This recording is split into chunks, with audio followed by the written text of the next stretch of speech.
Welcome to the Leading in Athletics podcast. This is Heath Esslinger. If you've been listening to us from the very beginning, we've been on a journey to impact athletic departments, youth sport organizations, governing bodies, and families by creating alignment between parents and coaches and restoring the joy of sport for all involved on the athletic journey. We want to help transform both the organization and the family through parent engagement and coaching and development. We'd love for you to join us as we seek to reach this ambitious goal. If you'd like to learn more, you can follow us on social media. All you have to do is search A Better Way Athletics, or you can go to our website, abetterwayathletics.com. Again, that's abetterwayathletics.com. And on today's show, we are going international, folks. We are leaving the United States of America. We are heading elsewhere, and we have a special guest, Hernan Chousa, with us today. He's an Argentinian author. He lives in Buenos Aires, and he runs a zinc flake coating business as the CEO of Chousa SRL. Unplugged is his first novel where he could fuse two passions. I love these passions, music and writing. He also published, I love this one. This is the one that caught my eye, Hernan.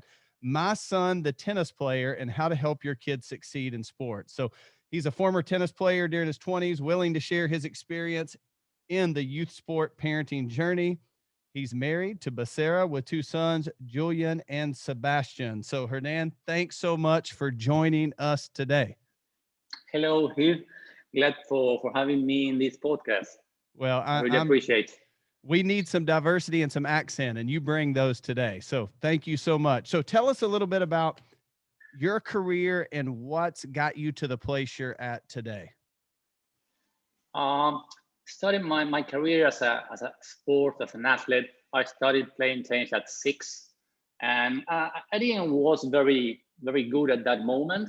And I took classes. I went to the club. We practiced at the club because there weren't many academies at that time. And then when I was 15, I turned.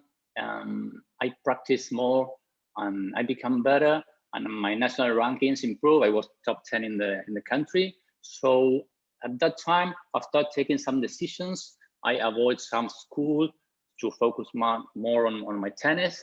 And at 17, I became pro.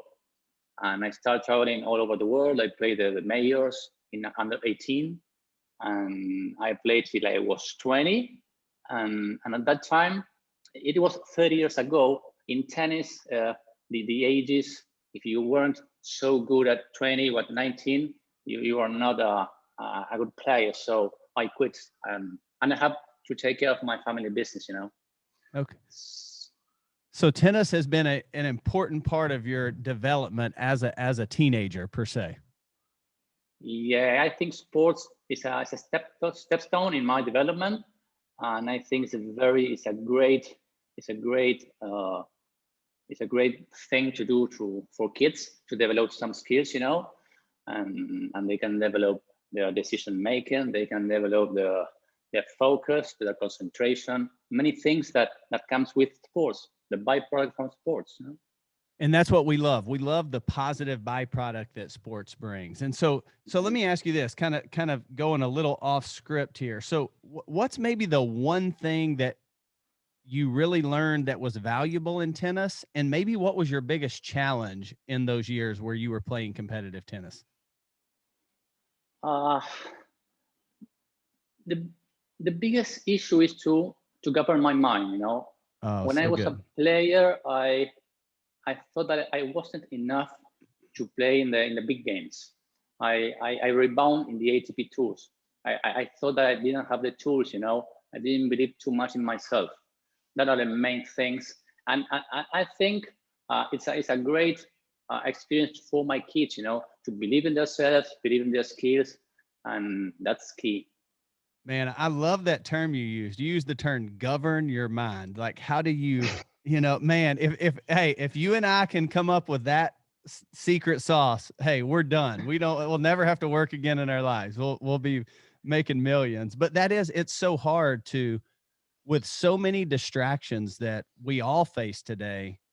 And in this world of comparison we live in with rankings and all these different things, it's so hard to govern our mind in a healthy way. And one of the things that we want to do at Better Way Athletics is help parents navigate that more appropriately. with their children? Yeah, I think that is a better practice to compare your kid with his yesterday's version, not with Love other it. kids, because there's always someone better. And if he didn't appear it, he will show up soon, you know. So it's tough for a kid to compare himself always with another kid. So good. We often say, don't try to make your kid the best, just try to make them their best. And I love you said compare yourself to yesterday's version. If Yeah. that's what you're doing, you're always making progress. Yeah, and sports is kind of a marathon. It isn't a sprint. But parents think that that game is the most important game, and they put all the stakes there, and it's a kind of marathon, you know. And your kid, you need your kid not to burn out from sports. That's the Yeah. main issue. So good. And one of the things that I see in American sports culture, and it may be true for you guys as well, you're alluding to it, that the parents will they will try so hard for their kid to have a breakthrough that they end up causing their kid to have a breakdown. You know what I mean? Because they want everything right now. And it's a marathon. I've done a couple of marathons in my life. It's a long, grueling journey to the end of 26.2 miles. Yeah, I'm gonna tell you a little secret. My elder kid was really good when he was under 12, really good. And then we started getting more involved in his tennis than himself, you know. So he quitted at 15. And I was relieved about that quitting because tennis Wow. was a stress for me because I was a former tennis player. So I was supposed not to make any mistakes. So it was a relief. Wow. And, and that moment, I have to rebuild my relationship with him because the relationship was broken, you know. So I started building step by step. And then at 17, he said to me that he wanted to pursue a college tennis scholarship. And it was a hard path for him because he had to train again, he had to get his ranking, and he did it. And he did it because it was his goal, not mine, you know? Wow, man, if that the whole podcast is worth that phrase right there. So he took 2 years off and came back and earned a scholarship. Yeah. So let me ask you this. What if at 15 when he was really struggling and obviously you were struggling too, just so much pressure. What Yeah. if you would have just said, "No, you got to press on. You got to press on." Do you think he would have ever played in college? No, not a chance. In fact, he was working in his preseason, the second day of his preseason, and he said, I quit. So the next day, I wake him up to practice because I didn't believe it, no? And he said, I told you that I quit and that's it. And he didn't touch a racket for 2 years. Wow. Wow. I often tell sports parents that we would be very wise to give our kids at some point a little sabbatical. Now, we used to call that like an off season. Well, nowadays there's no off season. So, like, Yeah. I mean, it's just so constant that they can't carry that weight for that long. And even as a parent, you said as a former tennis player, it was almost making you miserable. Yeah, but as parents, we can't see our kid even in the couch, you know? We think they have to do something and they Mhm. need spare time too.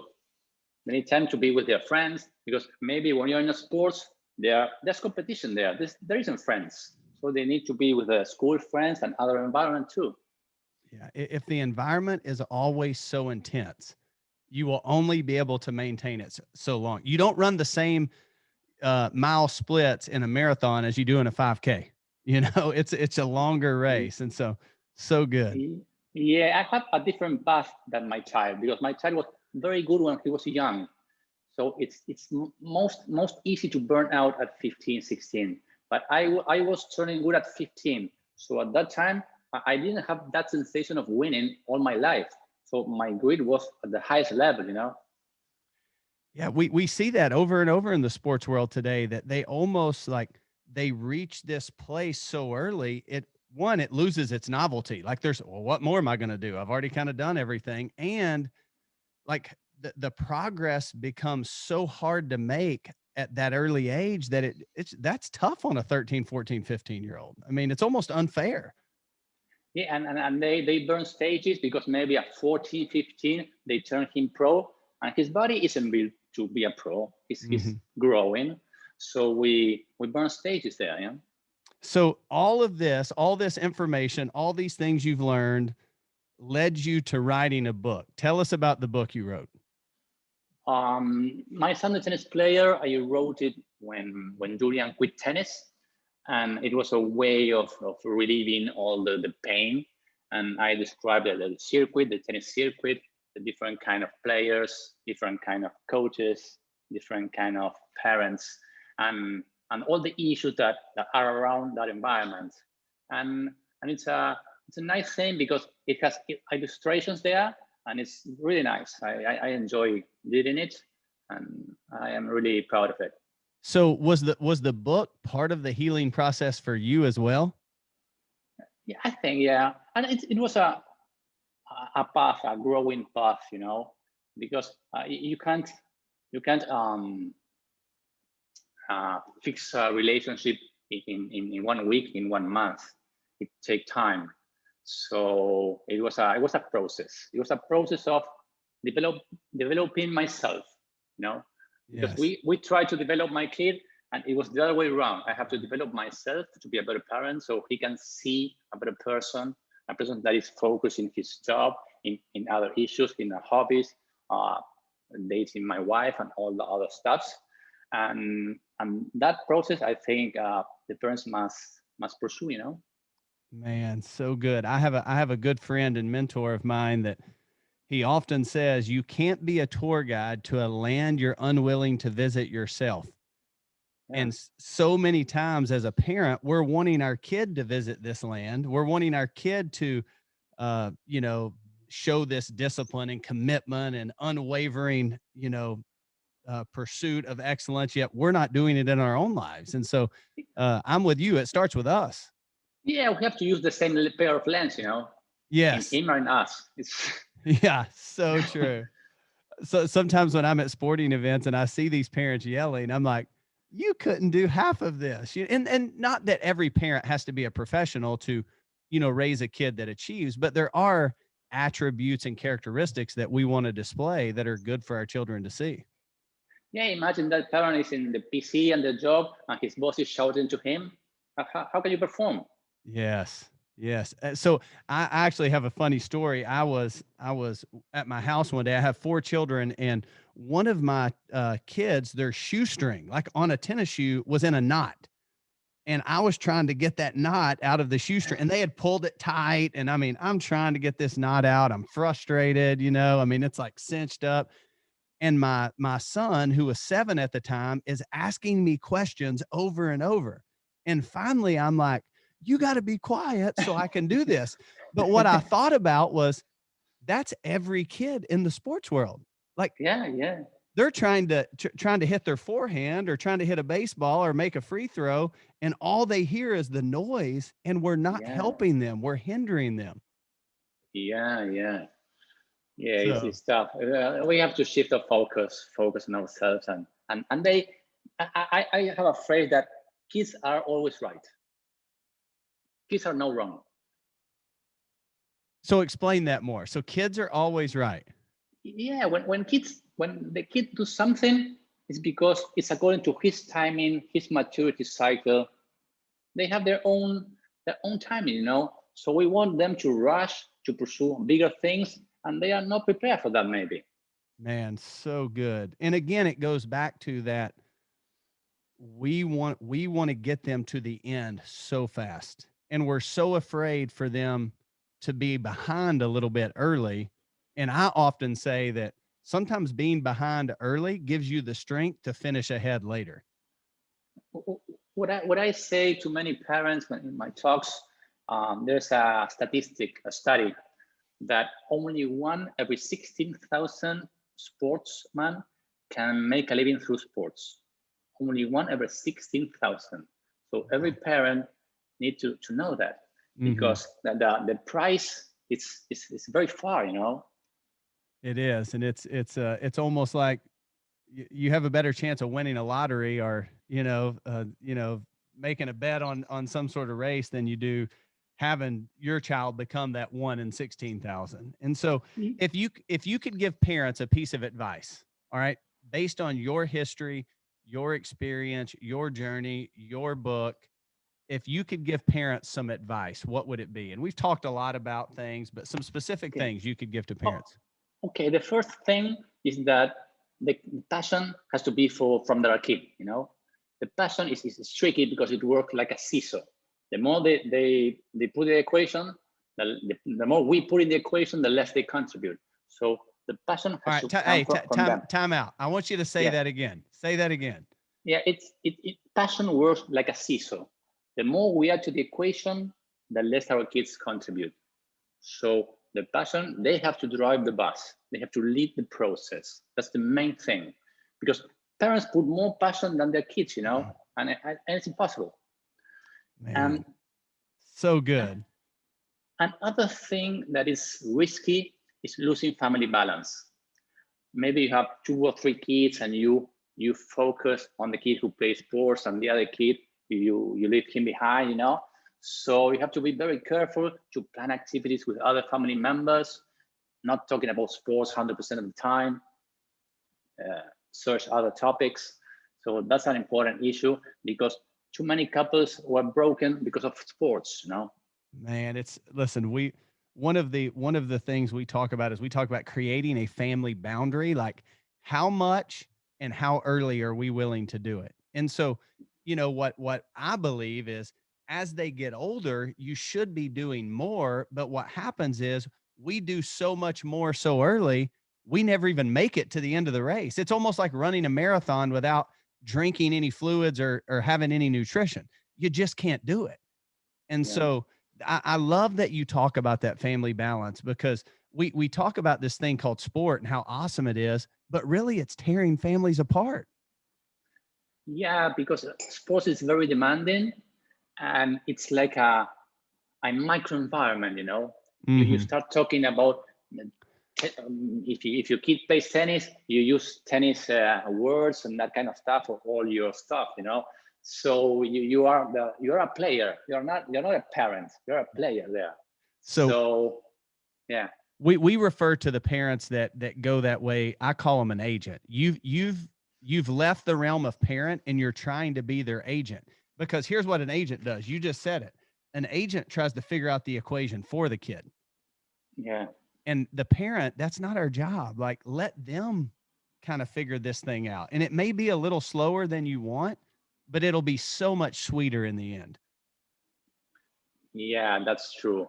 Um, and the other thing that parents have to do, they have to take care of their lives. They have plenty of things to do, maybe to search some hobbies that they didn't perform when they were young, playing an instrument, painting, writing. There are many things to do, but parents want to watch their kid on the practices, and that's the worst stuff that they can do, to watch on the kid during practices, because it's their environment, it's not ours. And there they build a relationship with the coach, they improve their game, so they have to be alone there. So in the city you live in, so I live in Chattanooga, Tennessee, United States of America, and what you're saying is so true here. I mean, you go to a practice and like parents are lined up. I drop my kid off and leave. One, I have things I need to do, and two, he needs to figure or she needs to figure this out. Like they don't need to be looking over their shoulder at me for the answers. And so is it true where you're at? Is it that way? Parents are always there? Yeah, always there. And sometimes it's better not knowing. You don't need to know that that your kid is playing bad, that your kid lost a set. You don't even have to know. So good. Oh my gosh, so good. I mean, this is the stuff we preach to parents. I mean, and I just love that it crosses, like what we're talking about crosses all boundaries. It's in every family, in every country, in every sport. It's all the same. And I think part of it is we have placed so much social capital on sport. Like we feel like our family is validated by our child's performance. And it's like, listen, your kid might have played bad just because the other kid was good or he had an off day, or he may play good, but it's like that's not how your family is validated. Yeah, sport is kind of an elite. When you play sports, you are validated, as you said. So there's a trophy there. There's a trophy. Yeah. And also there's a a good path and a good tool to earn a scholarship in sports. So you don't need your kid to be the greatest. There are many colleges in the United States, many divisions. There are places for everyone. Yeah. But so many times we only want the best. You know, we got to have this, we got to have this. And I'm walking through it with my own children. And one of the things that, you know, people will ask me, I even have a friend who coaches one of my daughters, and he asked me, well, hey, how is practice going? And I'm like, I don't know. I don't ask her. Like, that's her deal. You know what I mean? Like, if she wants to tell Yeah, me, great. But I almost try to cut the conversations off because they are putting enough pressure on themselves. I don't need to yeah. add to that. I just need them to Ye- clean their room. Yeah, but I think that I won't be talking to you if I wouldn't hit bottom, with my kid. Mm, mm, We weren't talking this conversation. We're not having this conversation if he didn't quit it, if I didn't change, and I didn't hit the bottom. So many parents had to go deeper, mm-hmm, because when you explain them, maybe they don't listen, they don't get it. mm-hmm. Maybe they think that you fail with your kid and I'm not going to fail and that kind of stuff. And so they have to make their own experience. Yeah. And everyone thinks, well, my kid's different. They won't do that. You know, my kid will never quit at 15. You know, I'm like, listen.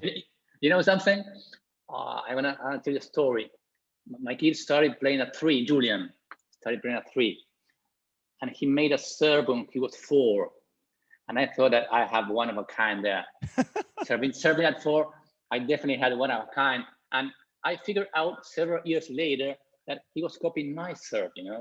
Yeah. Yeah. Wow. So Man, but it really will. As a parent, it'll suck you in and you start thinking like all these things instead of just letting the story unfold and making you know, sure our kids yeah. are well balanced. Like I'm big on make sure your kid is balanced. Yes, I understand that and I pursue that, but maybe parents think that they have the chosen one and they treat him like it was Federer. They give him Federer food, Federer room, Federer toys. So the kid it's confused. He's Federer, but he isn't Federer. He don't even start it. Yeah. And we see that a lot here is that I mean, the sport world creates a lot of entitlement and arrogance because we treat them as if they're royalty. I'm like, you're a 12-year-old tennis player. Like, go clean your Yeah. room. You know what I mean? Yeah, and also there are some coaches that pursue some things and some coaches that pursue other things. They have to be a communion between coaches, parents, and maybe what you are doing and am I doing. Yes, I believe it. And we are committed. And it's why I'm so intrigued with what you're doing and your passion, because I do think it takes everyone in alignment to do what's best for this kid. Like everyone has to check their ego at the door. We all have to Yeah. humble ourselves. Yeah, in fact, what I'm doing is I'm sharing my experience. It's a 20 years experience from a former tennis player and have 2 kids and make too many mistakes and can overcome that path and have an excellent relationship with them. Uh, one month ago, I was in Miami with my kid and I played tennis with him and I played tennis for 4 weeks. That's amazing for me. I'm Wow. recovered. I'm recovered. Wow, good for you. And that is the ultimate goal of parenting is that we would be able to continue those relationships with our kids. Yeah, in the 20s, the relationship is not so frequently. So you have to be very, very uh, polite and very precise. Maybe they ask you for advice and you have to give your advice and they have to blend it with their thinking and take their Mhm. own decision. It's a touch and go, yeah. Very much so touch and go at those ages. And so how did you parent different with your second child? I have a phrase about him, the forgotten son. He played tennis, but he wasn't so good. So I focused more on Julian and not mostly in Sebastian. So I made several mistakes there. So with your oldest son, the mistake was too much. With the next son, it was not enough because your focus was bad. Yes, exactly. Yeah. Um, and so many, I think so many parents, we don't even realize we're making those mistakes. No, no. The forgotten son is I think it's the main tip I can give you, because we have 2 or 3 kids, and the kid who plays sports get all the attention, get all the attention. And I fixed it. You know where I fixed it? My novel Unplugged, the main character is Sebastian. He plays music. No way. So I spent some time with him writing that novel and talking, and that was great. And we have a great relationship right now. But I had to start up again all over again. Man, that is so good. And what we refer, when you get caught up in those things, because my coaching friends will tell me, well, the parent's crazy or they're all these things. And what uh we call it a misapplication of love. With Julian, you weren't trying to intentionally do something wrong. You really believed you were doing what was best because you loved him and you wanted to give him, an opportunity. But a misapplication of love can be dangerous. Yeah, it's I think parents need some space, uh, psychological therapy outside the sports. They need to talk to someone that is a third person, maybe once a month. It isn't so expensive, and you get one advice. It's worth it Yes. to keep track about it, because maybe he don't listen to the coach or to a friend. So go to a therapist is a good advice. No, so good. I love seeking wisdom. I think it's good.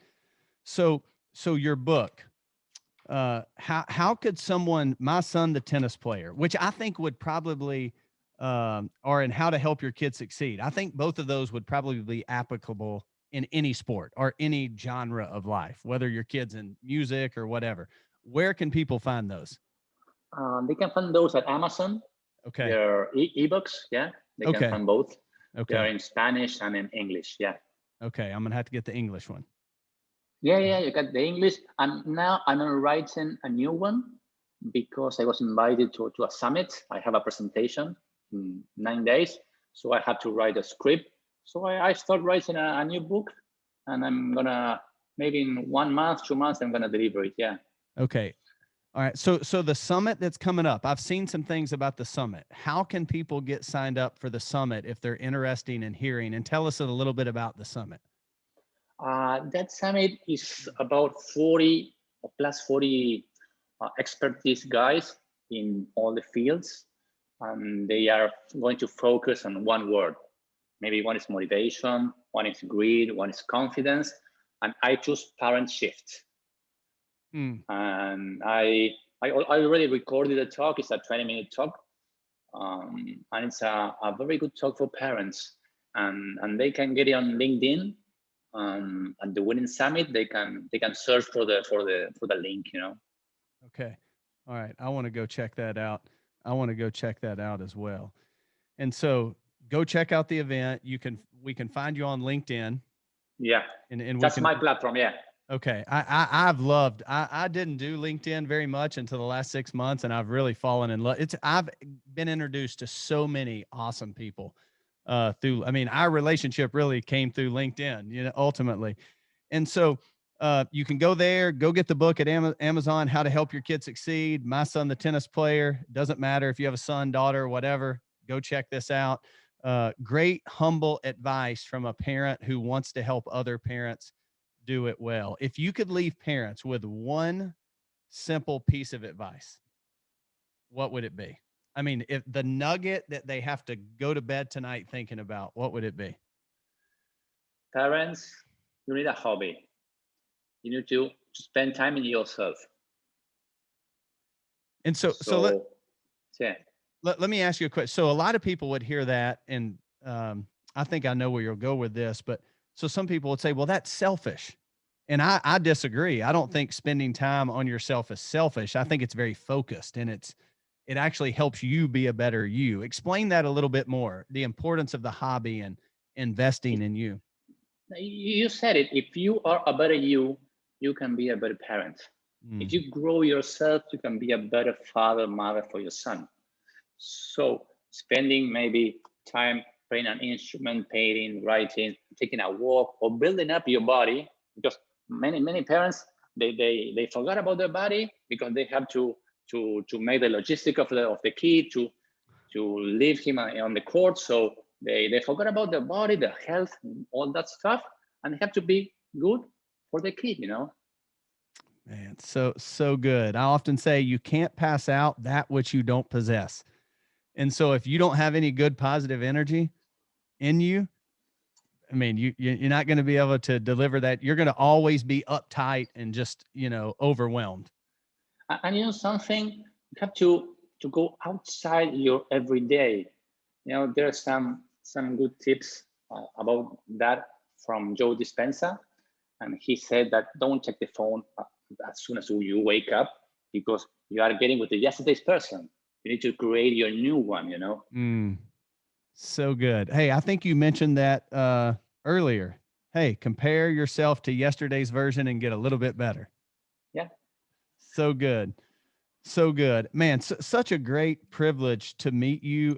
Our paths are going to cross much more. But again, if you're out there and you're listening, go to Amazon, check out My Son the Tennis Player, How to Help Your Kid Succeed. Or hey, you may be interested in the book. What's the book about music? It's unplugged. It's a novel, but it isn't in English. It's in Spanish only. Okay, all right. If you're a Spanish speaking person out there, you can go get Unplugged. If you're an English Um, speaking, it's unplugged as a rock story, all right, teenagers, rock band, and that kind of stuff. I that's feel young awesome. writing that.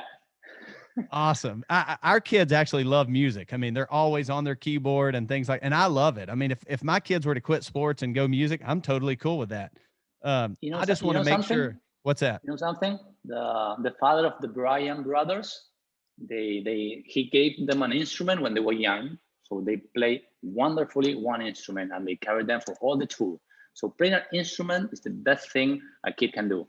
I love it. I love it.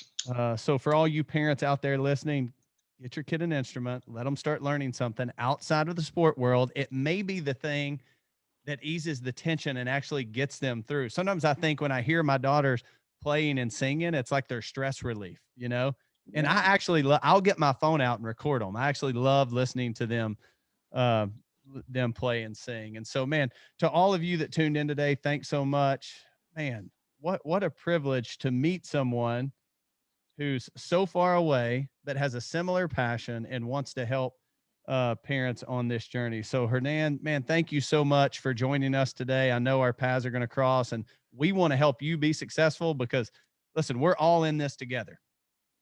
Yeah, thank you for the interview. And yeah, we are pursuing our passion here, you know. So we are helping people. That's right. So, thank you so much for listening to today's podcast brought to you by Better Way Athletics. We hope you were challenged and encouraged. If you found value in today's episode, please feel free to share it with a friend, give us a rating and review.